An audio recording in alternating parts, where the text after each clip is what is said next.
السلام عليكم، شلونك عبودي؟ وعليكم السلام ورحمة الله. شبيك؟ شو اشوفك ضايج وكاره الدنيا. والله يا أخوي تجي صدق مليت من القعدة، لا شغل ولا عمل. تعال على هاي سهلة، ابشر، انا عندي مشروع نشتغل بيه انا وياك. والله يا أخوي على الله، شنو مشروعك؟ هو أنت قاعد بالشغل شغلنا وياك بمن؟ المفروض ما تسألني السؤال، تدرب اخوك حمودي ابو الافكار. مالك شغل، شو تشتغل انت؟ انا عندي فكرة اللي ببالي، نشتغل نصلح ثلاجات. تدري ليش؟ لان سهلة ما راد لها شيء، والمقاطع باليوتيوب هواي، نتعلم من اليوتيوب ونروح نطبق. يا أخوي ولا ما عرفت شلون وعطلتك ثلاجة غير يحطونه ويكتلونه؟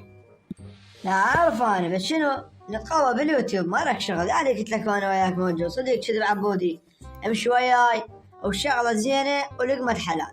بس انا اقول لك شرد من عندك، تنشر بالفيس بصفحتك وتخلي رقمك، ولين يتصل عليك نروح نصلح له، لان انا جهازي عطلان. يلا وهاي سهلة ما كسمت تدلل، بركي الله صدق الله يرزقنا، بس لا تورطنا لأن أنا ما أبي حل الطلايب. لا بعيد، صدق كذب، غير انا اخيك شلون اخليك تطب المشاكل. مالك شغل، خليها وراي وانشر. أقول لك هذا واحد يقول أنتم مصلحين ثلاجات؟ قل لي ايه، وقل له احنا مصلحين ثلاجات المناطق كلها. يا أخوي إحنا نصلح ثلاجات، عبرنا وين بيتك؟ يا أخوي سهل، إحنا نصلح مو بس ثلاجات، أصلا نصنع ثلاجات وداخلين دورة حتى بالصين، يعني نصلح ثلاجات ونصنع. يلا أخوي اعطينا العنوان وإحنا جايينك. بيك خير تدلل. اجا الرزق وعلي اجي، واجا الرزق اجي، واجا الرزق اجي، وهذا اول واحد يقول عندي ثلاجة تعالوا صلحوها. يلا خلنا نروح. هسه شنو حجي؟ نحضر راحتنا يا عبود ونروح، واليوم عشاك علي بالمطعم، بس خلينا نكمل هاي الثلاجة وناخذ لنا فد قشة عليها. يلا خلنا نروح. يلا خويا هو قريب علينا بهذا الفرع اللي ورانا، يلا خلنا نروح منها نتمشى له. اخوان هاي الثلاجة وش تشوفوها ما اعرف شنو فيلمها، يعني نشغلها ساعة تبرد ساعة ما تبرد. منو من عندكم الخبرني وقال انا المهندس مال الثلاجات؟ انا خويا خبرتك، احنا نصلح اكبر ثلاجة. ذاك اليوم انا واخوي حمودة صلحنا ثلاجة تقريبا طولها 30 متر بالمانيا، استدعونا ورحنا صلحناها. قول ايش عندك بالثلاجة تصليحها يمنا.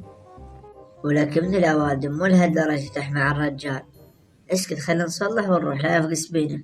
هو هم زين هذا فاهم. اي خويا شغال اسوي له واهس حتى نصلح له.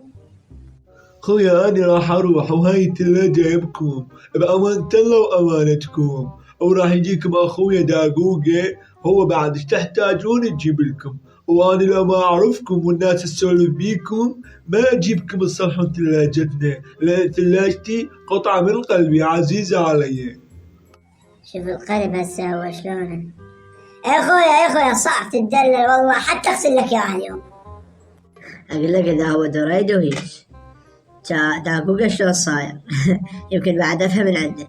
يلا خلينا نكملها حتى نروح اليوم نتعشى بالمطعم. بشر سويتها لا كملتها، هسه شو تسوي؟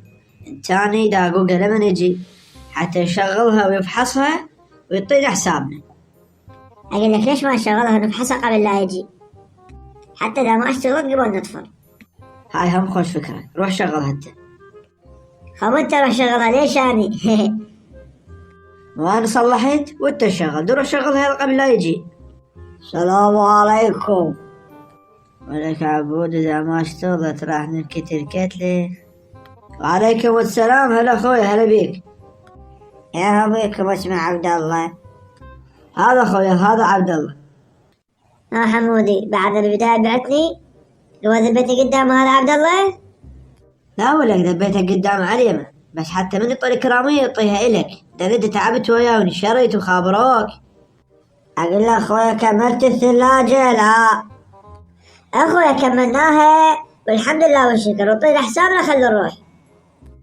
البراتينات مالتي كلها بالثلاجة، خلنا اتأكد منها تشتغل لو لا، حتى اذا ما تشتغل تعرفون شو اسوي، واذا اشتغلت اعطيكم يوميتكم وزيادة.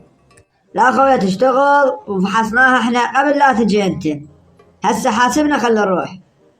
انا قلت لك خلي افحصها يلا. ماشي خويا دقوقة، زين اقول لك دقوقة، اكو صحيات هنا قريبة ترى للتواليت.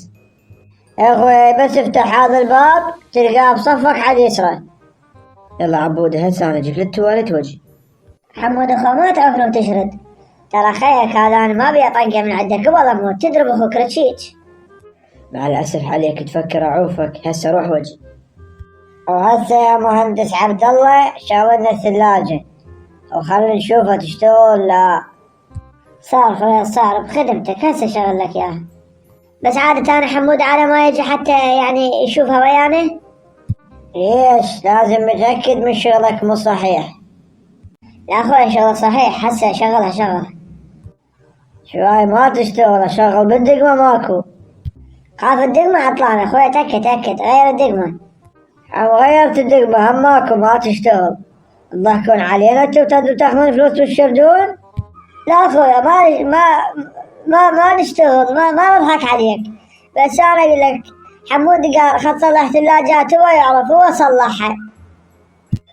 لا تظل تمأمئ، حمود عافك وشرد، وهسه بروتينات راح تخيس اليوم، يعني اليوم راح اخيس عظامك.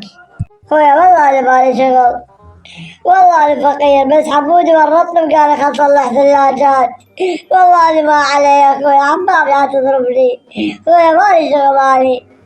قلت له مالك شغل ومخلى رقمك وناشر بصفحتك، كذاب، دهاك هذا البوكيس حتى بعد ما تعيدها. هاي حتى تصيرون عبرة لغيركم وانت جاي تشاهد الفيديو. اذا ما تدوس لايك وتعلق وتشترك بالقناة ترى اسوي بيك مثل عبودي، بوكس واحد اخليك تنام شفي. شقا وياكم، طولوا لايك تعليق حلو مرتب حتى نستمر وياكم.